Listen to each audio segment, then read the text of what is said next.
Have you ever seen footage of someone burning the American flag in protest of our government in some form? Did it upset you? Did you think, wow, someone should really do something about this?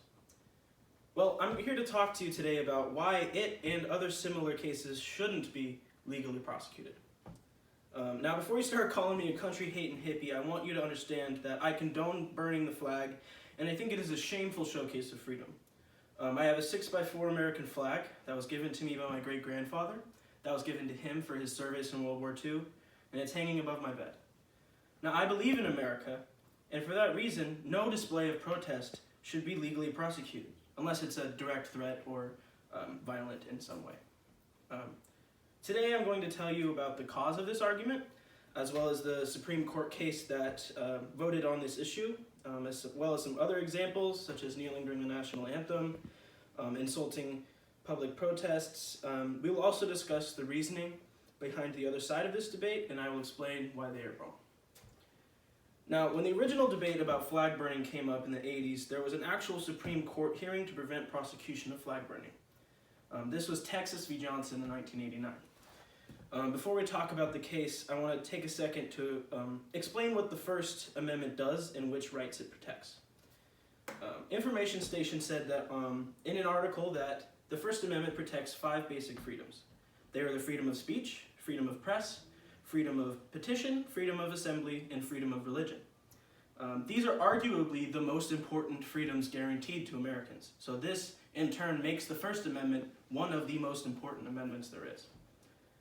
According to uscourts.gov, a man named Gregory Lee Johnson burned an American flag outside the convention center where the 1984 Republican National Convention was being held in Dallas, Texas.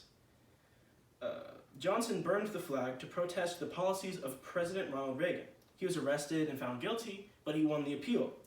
He said that burning the flag was a form of symbolic protest and that it was protected by his First Amendment rights.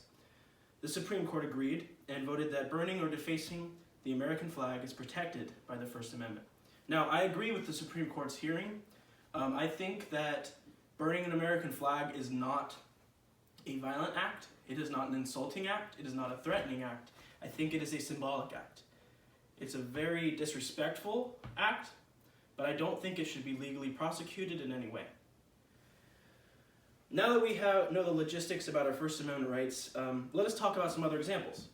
There are many other forms of free speech that have been prosecuted. One that I'm going to be talking about is the NFL players kneeling during the national anthem, or the Take a Knee campaign.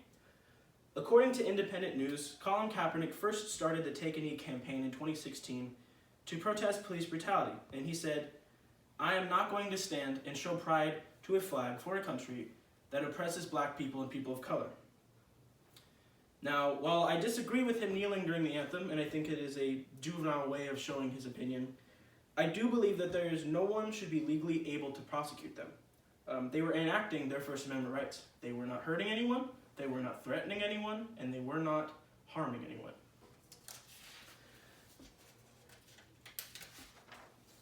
Many people were outraged by this, though, and wanted to take a stance.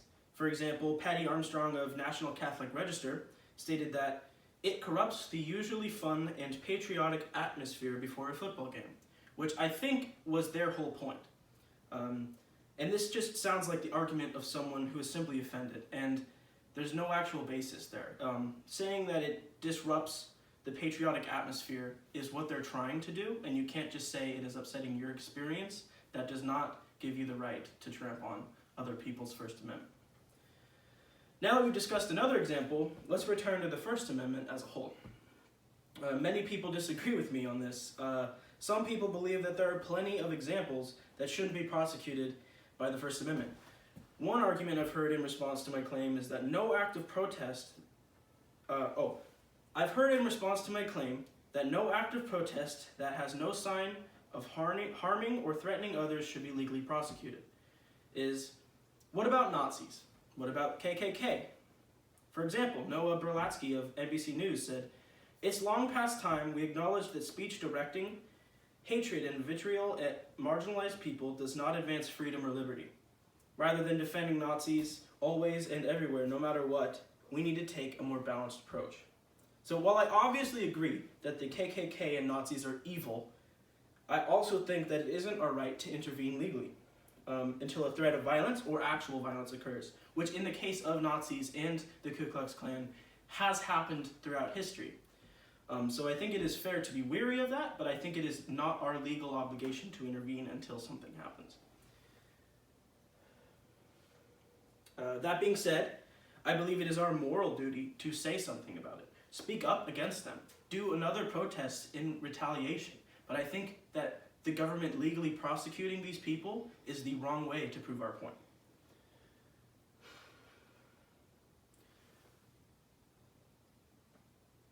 Because no matter who they are, the First Amendment should protect them.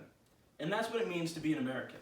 Freedom for all, even for those who are wrong. Today we talked about the First Amendment and Texas v. Johnson. We've taken a look at the Take a Knee movement, and we've discussed why even Nazis should be legally protected, or should legally be allowed to protest. Even though America has taken a side in defending the First Amendment, there are places where that is not the case. If you've heard about the Extinction Rebellion across the world, many people have been wrongly arrested. The Extinction Rebellion is a movement that, according to TheVerge.com, uses nonviolent civil disobedience in an attempt to halt mass extinction and minimize the risk of social collapse due to climate change.